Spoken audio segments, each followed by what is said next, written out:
Mapagpalang araw po sa inyong lahat. Welcome to DJ Sean Stories. Turn on your notification bell, like and subscribe para sa crime stories araw-araw. Pagkalabas nga ng resulta, binigyan lamang ako ng 7 araw para magstay dito sa Taiwan. Kaya Isa nga pala ho ako sa mga vlogger din sa Taiwan na nai-report sa labor ng dahil sa promotion at endorsement. Nakala mo naman ipagkakalaki ng mga nakukuyamos ng dahil sa mga gayon. Abay, kainamang ka ng pokeres ka talaga naman, February 3 birthday ko at nakarating sa akin na may nag-report daw sa akin sa labor about sa mga endorsement and promotions ko dito sa Taiwan. So gusto ko lang sabihin sa'yo na ang ganda ng pa-birthday mo. pabalik na ako ng Philippines and dahil nga dun sa nagawa ko, yung pagbabloging ko dito sa Taiwan is naging part ng part-time job kasi nga tumatanggap ako ng mga promotions video na akala ko personal account ko is pwede, hindi pala. Mainit na usapin ngayon sa social media ang tungkol sa issue na kinasasangkutan ng ilang mga OFW na content creator o vlogger sa Taiwan. Ilan kasi sa ating mga kababayan sa Taiwan ay pinatawag ng Taiwan Ministry of Labor dahil sa paglabag nila sa labor law. Controversial nga ang usapin na ito sa online community ng mga Pinoy dahil ilang vlogger nga ang nahaharap sa deportation kasabay ng pagkawala ng kanilang trabaho abroad. Sa ating ang topic ngayong araw, alamin natin kung bakit nga ba nangangamba ngayon ang ating mga kapwa vlogger na mga kababayan sa Taiwan at kung may nilabag ba talaga silang mga batas kaya sila mapapauwi pabalik ng Pilipinas. Nito lamang March hanggang May 2026, nagsimulang ipatawag ng Taiwan Ministry of Labor ang ilan sa mga Pinoy na OFW sa Taiwan. Ayon sa mga artikulo, nakarating sa kanila ang mga ulat na ilan sa mga OFW na ito ay mga vlogger. Subalit bukod sa pagbablog ng kanilang araw-araw na buhay sa Taiwan, gumagawa din ang mga Pinoy ng content kung saan promote nila ang ilang local businesses, foreign products at yung iba ay nagla-live selling pa. Ang pagkakaroon nga ng side hustle na ito ay labag sa kontrata na pinirmahan ng ilang mga Pinoy na manggagawa sa Taiwan. Sa ilalim kasi ng labor law ng Taiwan, ang mga migrant worker ay may hawak na single purpose work visa at kasama ito sa kanilang pinirmahang kontrata. Ito ay nakasaad nga sa Employment Services Act ng Taiwan. Sa ilalim ng batas na ito, particular na sa Article 43, ang mga dayuhang manggagawa ay pinahihintulutang magtrabaho lamang kung may aprobadong work permit. Ang permit na ito ay exclusive lamang para sa iisang employer nila at particular na sa trabahong nakasaad sa kanilang kontrata.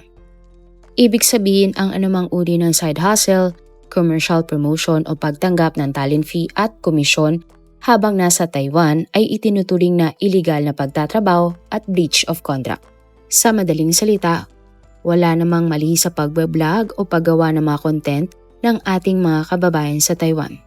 Subalit illegal nilang ginagawa ang pagtanggap ng dagdag na kita na hindi galing sa kanilang sweldo base sa totoong trabaho nila sa Taiwan.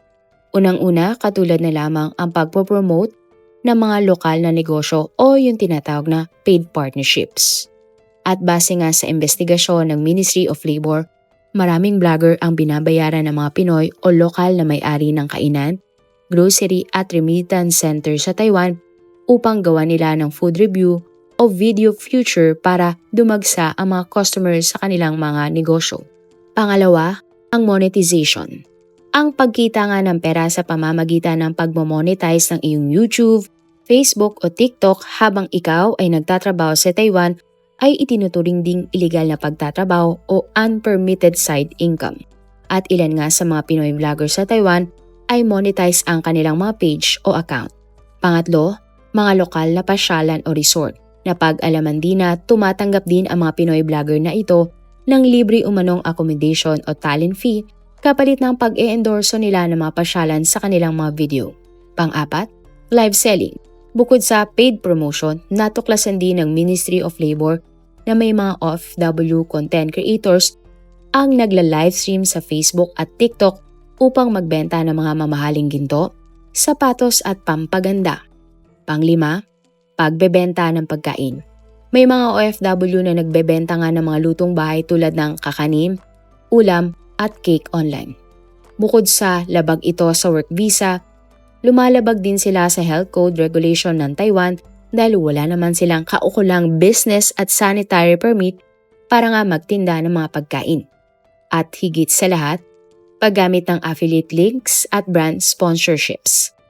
Sa pagsusuri nga ng mga video ng mga OFW vloggers, napag-alaman ng mga otoridad na hindi lamang simpleng video ang kanilang ina-upload.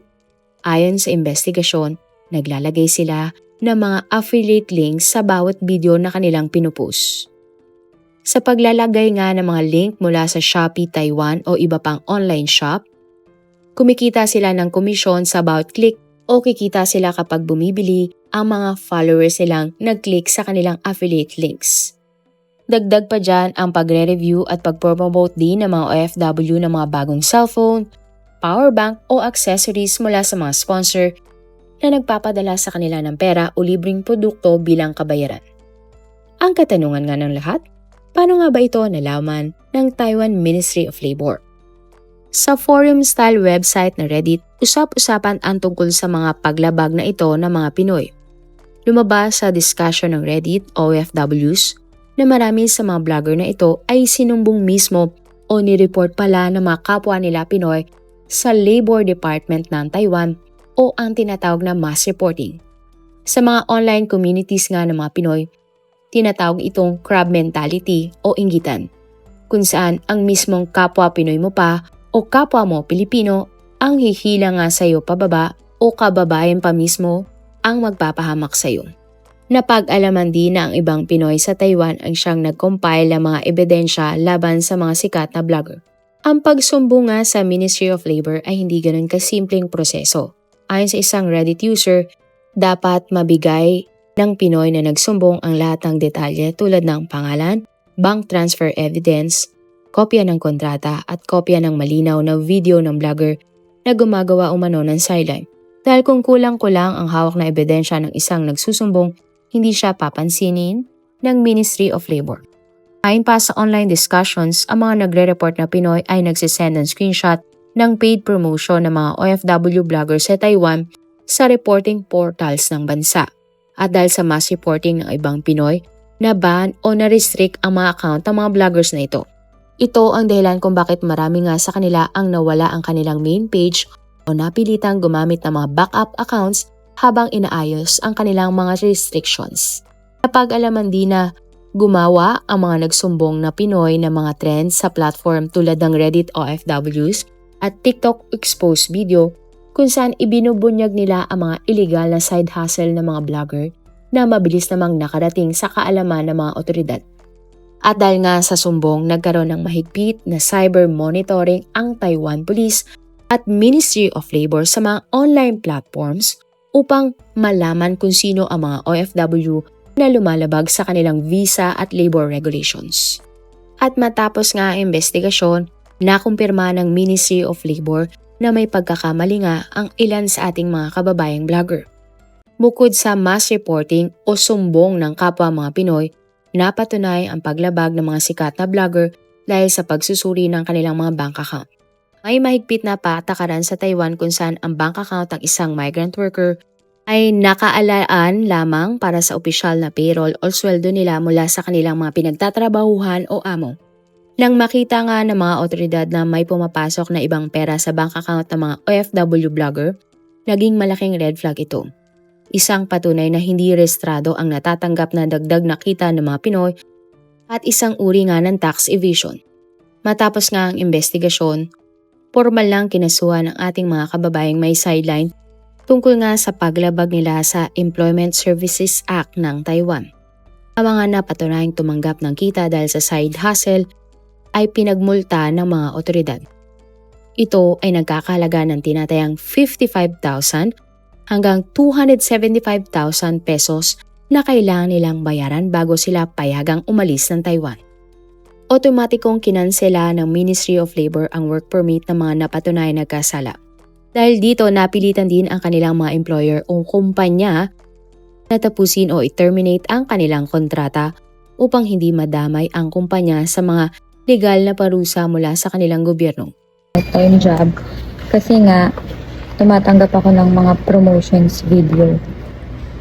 Pagkalabas nga ng resulta, binigyan lamang ako ng 7 araw para magstay. Matapos kansilahin ang work permit, ang mga kaso ng mga vlogger na OFW ay pinasa na sa National Immigration Agency.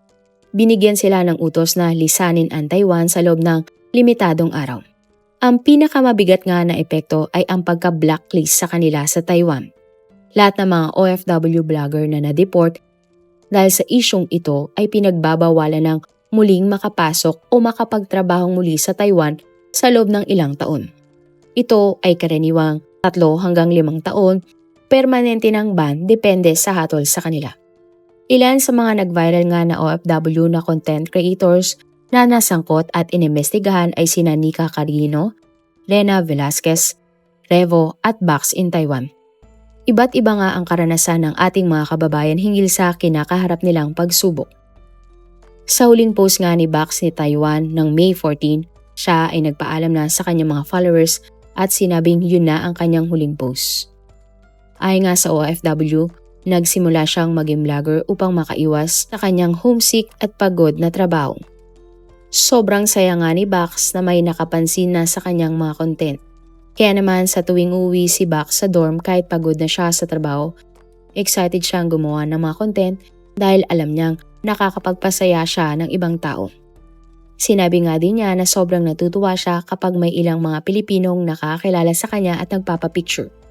Pero makalipas ang higit 1 taon, kailangan na daw lisanin ni Bax ang paggawa ng video upang siya naman ang sumaya. Wala namang kumpirmasyon si Bax in Taiwan sa naging takbo ng kanyang kaso at kung ano ang hatol sa kanya ng Ministry of Labor o kung uuwi ba siya ng Pilipinas. Isang Batangueña naman at factory worker ang content creator na si Rina. May 12 naman na nag-post si Rina tungkol sa pagpapatawag sa kanya ng Ministry of Labor. Ayon kay Rina, February 3, 2026, araw ng kanyang birthday, na may kumontak sa kanya at sinabing pupuntahan siya ng Ministry of Labor para imbestigahan ang report sa kanya tungkol sa endorsement at promotion niya sa Taiwan. Daing nga ni Rina, hindi naman daw ganon kalaki ang nakukuha niyang pera mula sa pagsa-sideline. At gate pa ng Pinay, hindi niya alam na bawal pala ang kanyang ginagawa. Ayon din sa kanya, hindi lamang daw siya ang vlogger na na-report kundi napakarami nila. Isa nga pala ho ako sa mga vlogger din sa Taiwan na na-report sa labor ng dahil sa promotion at endorsement. Nakala mo naman ipagkakalaki ng mga nakukuyamos ng dahil sa mga gayon. Abay, kainaman ka ng pokeres ka talaga naman, February 3 birthday ko at nakarating sa akin na may nag-report daw sa akin sa labor about sa mga endorsement and promotions ko dito sa Taiwan. So gusto ko lang sabihin sa'yo na ang ganda ng pa-birthday mo. Base nga daw pala sa batas dito sa Taiwan, kapag OFW ka ay wala kang ibang tatanggaping pera kundi yung salary mo. Which is hindi ko naman talaga alam. At hindi lang naman ako yung vlogger na na-report. Actually guys, napakarami din ng vlogger na na-report sa labor. Siguro ay iisang tao lang yung nag-report kung bakit dinamay-damay niya kaming lahat. At base nga sa mga content ni Rina, kilala at kaibigan niya ang iba pang OFW na kinasuhan. Sina Bax in Taiwan at Nika Carino. Naniniwala si Rina na iisang tao lamang ang nag-report sa kanya at sa iba pang mga vlogger na OFW. Ayon kay Rina, kung mapapauwi siya o madedeport, tatanggapin na lamang niya ang lahat. At naniniwala siyang may mas magandang mangyayari sa kanyang buhay kung saan man siya mapunta. Matapos iyon, wala nang naging vlog si Rina tungkol sa desisyon ng Ministry of Labor sa kanyang kaso. Bukod kina Rina at Bax in Taiwan, ang isa pang nakasuhan ay ang vlogger na si Revo. January pa lamang ay nakatanggap na siya ng sulat mula sa Ministry of Taiwan. Gumawa daw siya ng GC upang ipaalam sa kapwa niya content creator ang tungkol sa kanyang kaso. At may kasunduan daw si Revo at ang iba pang mga OFW na hindi na niya binanggit kung sino at nagdesisyon nga silang wala muna magpo-post tungkol sa issue dahil baka may madamay na iba. Subalit hindi umayon ang lahat sa gustong mangyari ni Revo. Sa post nga ng lalaki, sinubukan daw niyang protektahan ang mga kapwa niya vlogger, ngunit ang iba sa kanila ay nilabas ang tungkol sa kaso. Ang mga tinutukoy nga ni Revo ay gumawa daw ng vlog tungkol sa issue at pinagkakitaan pa ito. Pero tila baliktad ang nangyari dahil si Revo pa daw ang napagbintangan ng mga netizen na nagpapakalat ng mga kasong kinakaharap ng mga OFW content creators sa Taiwan. Git nga ng Pinoy, wala siyang binanggit na pangalan na kahit sino nang sumailalim siya sa hearing. Sa sunod nga na post ni Rebo, sinabi niyang masama ang kanyang loob dahil sinabi ng ibang vlogger na siya umano ang nagsumbong sa kanila sa Ministry of Labor. Inamin naman ng OFW na may dagdag nga siyang kita dahil sa pagsali niya sa mga video contest at ilang promotion. Nilinaw din ni Rebo na hindi siya terminated dahil ang totoo, end of contract na siya kaya siya uuwi ng Pilipinas. Pero naniniwala siyang makakabalik siya ng Taiwan para mag-aral. May 13, bumiyahe pa uwi ang OFW na si Rebo sa Pilipinas. At 20 naman nang lumabas ang resulta ng kaso laban kay Rebo at napatunayan siyang not guilty. Sa larawan, pinost nga ni Rebo nakalagay sa kanyang record na no conviction record in Taiwan. Masaya nga ang dating OFW at sinabing babalik siya ng Taiwan upang maging international student. Ang isa pang OFW na kinasuhan ng Ministry of Labor ay si Nika Carino. Si Nika ay nagtrabaho bilang isang factory worker o production operator sa Taiwan. Naglaro siya ng volleyball para sa Arellano University sa NCAA Philippines. Si Nika ay nagtapos nga ng Bachelor of Science in Computer Science majoring in Multimedia Technology. Matapos iyon, nagtungo sa Taiwan si Nika upang maging OFW at halos 7 taon na siyang nandoon bago kasuhan ng Ministry of Labor. Ang buong journey nga ni Nika matapos siyang ipatawag ng Ministry of Labor ay kanyang blinlag ng maraming beses. May 12 nang unang nag-post si Nika tungkol sa issue na ito.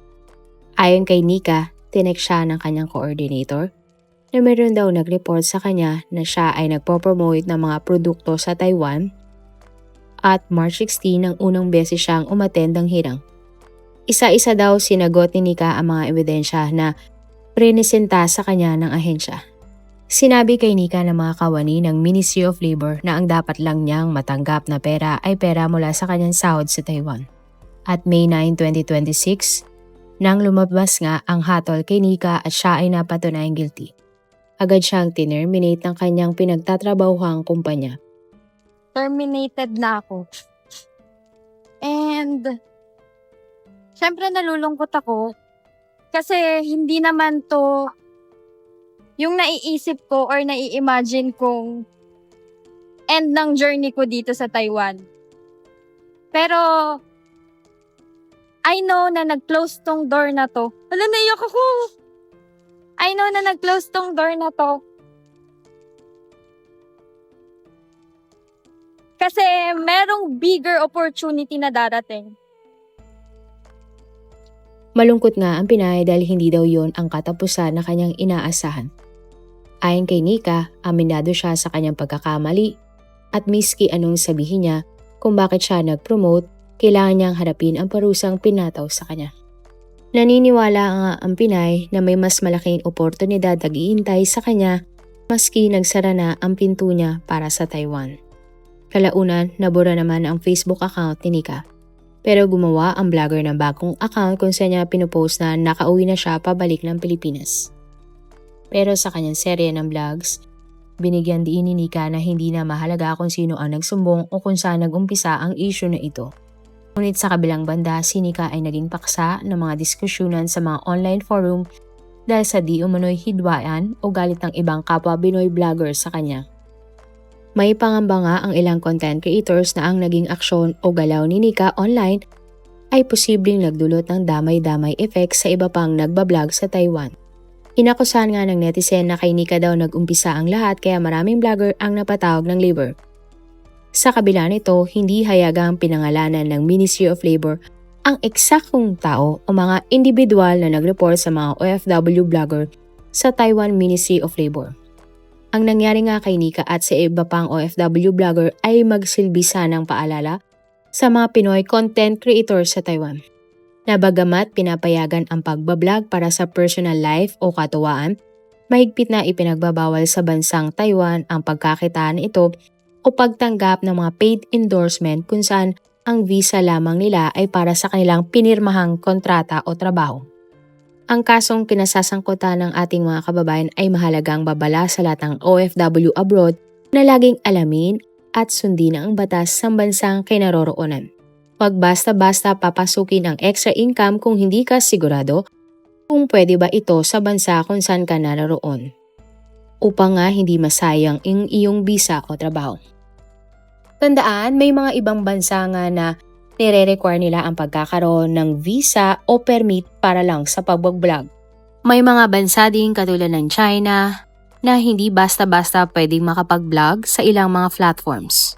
At ang pagbablog ay regulated o minimonitor ng kanilang gobyerno. Sa Vietnam, kailangan mag-register ang mga vlogger, lalo na kung sila ay tungkol sa political o news content.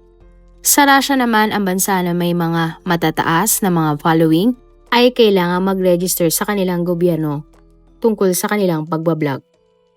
Mahirap maging OFW dahil mahirap makipagsapalaran sa ibang bansa para itaguyod ang iyong pamilya. Kaya dapat alamin mo ang mga batas na nasasakupan ng bansa kung saan ka naroroon at kung pwede ka bang magkaroon ng extra income bukod sa iyong kontrata.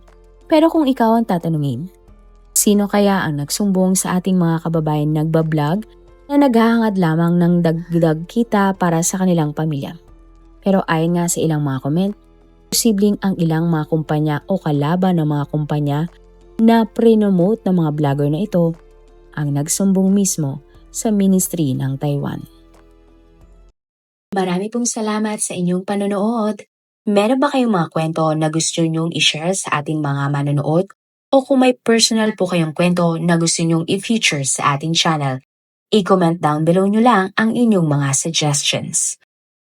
Para naman po sa dagdag kalaman, i-subscribe nyo din po at i-follow ang ating iba pang YouTube channel katulad ng Tagalog Facts and Mysteries by DJ Sean at Manila Boy Wonder Philippines. Marami pong salamat sa pagsuporta nyo sa aming mga channel. God bless everyone!